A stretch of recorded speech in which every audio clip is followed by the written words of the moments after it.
Hey guys, Peter here to tell you about the latest from Immolation, Ascent, out April 10th on Nuclear Blast. The album has 10 tracks, 42 minutes in length, and this is the band's 12th full-length studio album. They are an American death metal band.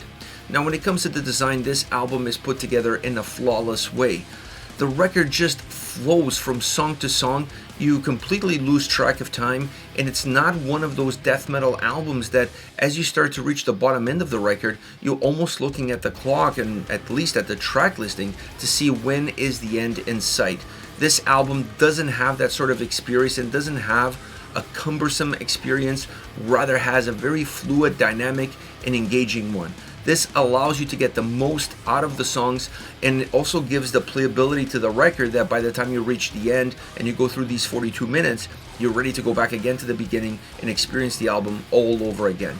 Amazing design, but also an amazing sounding album, and I think these two things really work together as one to create this overall engaging and entertaining experience.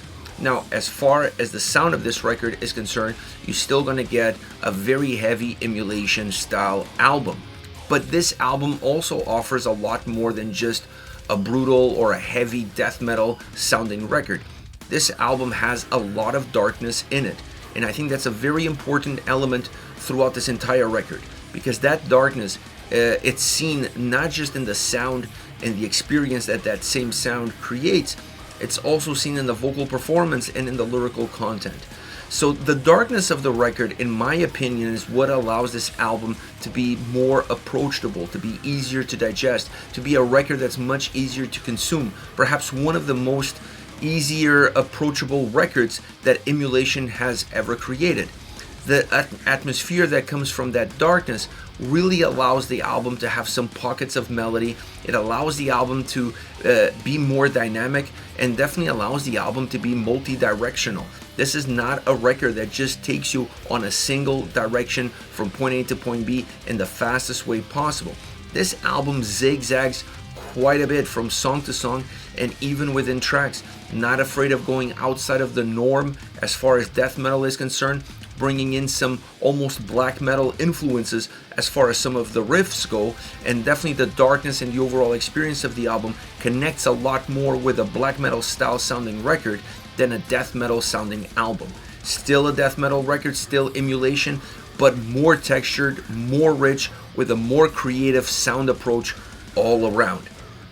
Within that sound approach, you have two elements that jump to the forefront: the guitars and the drums. The drums on this record definitely help as far as the size and movement, packaged as one. I don't think you can separate the two. The drum sound offers a much bigger volume to the songs, but it also creates a lot of movement within the songs themselves. This is an important aspect because it allows for the tracks to have more life and definitely more width within them. When you get into the guitars, they're powerful, they're heavy, but they're not dense. The production behind this album really allows the guitar sound to be better crafted and to definitely be easier to listen to, not taking anything away from the heaviness of the sound, but adding more layers to it makes the album feel more complete. It allows the sound to navigate better. It allows the guitar riffs to have more layers to them, a heavier layer and then a more dark melodic layer to it. So I honestly feel like this album, guitar-wise, while not overcomplicating things, uses the production behind it to simplify the ability that the sound has to travel, and the ability that the sound has to create not just an impact on the heavier side of the record, but an impact on the atmospheric side of the album. Once you get into the vocals, incredibly consistent top to bottom. There is a certain depth and also a certain level of darkness that comes out of those vocals, and I think the depth and the darkness are paired up as one. The deeper you go, the slower you move with a vocal performance, the darker the record feels. So allowing the vocals to emphasize what the sound is already putting forward makes everything work so well together. The vocal performance on this record is outstanding, matching the intensity of the songs, matching the drive of the songs, and like I said, matching the atmosphere of the songs. Great vocal performance all around. This, in my opinion, is one of the band's best records in recent history. it might be a little bit easier to process, easier to digest, due to the more atmospheric impact that the sound has, and definitely due to the overall darkness that the record exhibits.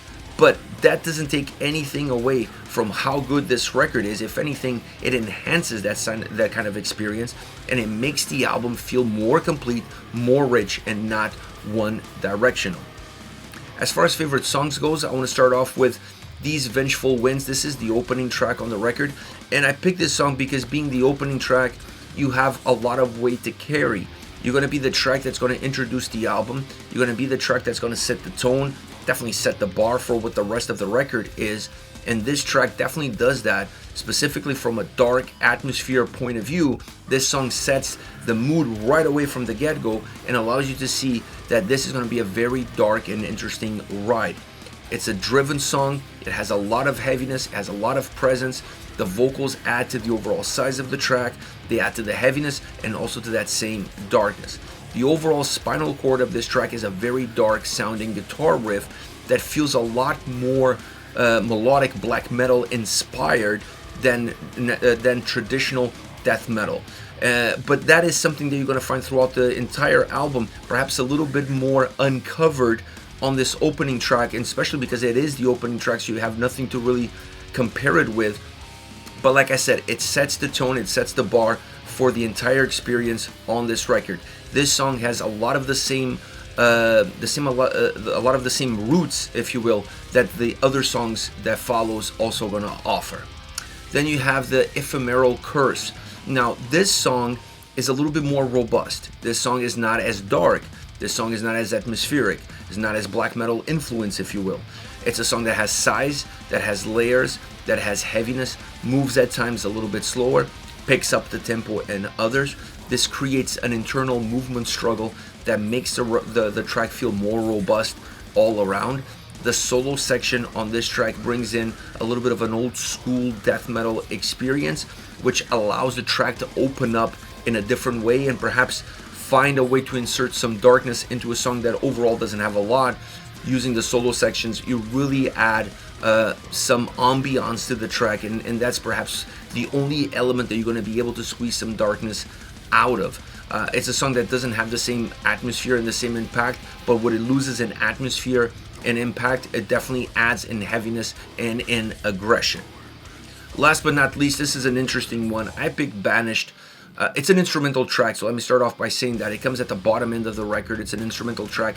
One could say that it's an interlude, but I feel like this song is really important because being an instrumental track on a death metal record like this, they use this song to really cement the overall atmospheric sound and definitely the darkness that the album offers top to bottom. It's a song that has keys in it, and as the song starts off with those keys and acoustic guitars, you can see that darkness, that atmosphere developing without anything in front of it. So it's perhaps a song that removes all of the covers, it strips itself down to the bare bones, and it allows you to see much better the overall darkness and atmosphere that the entire record has, but now exposed differently through this instrumental track. At times it feels almost like a post-black metal atmospheric song. The orchestral pieces that surround this track really gives the song a cinematic experience.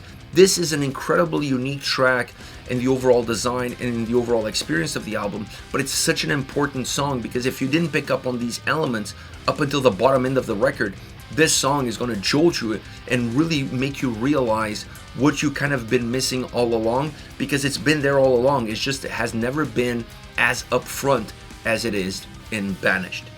This is it. Immolation with Ascent, out April 10th on Nuclear Blast. Let me know your thoughts on the band. Hit me up in the comment section. I'll see you all at the next one. Take care, guys.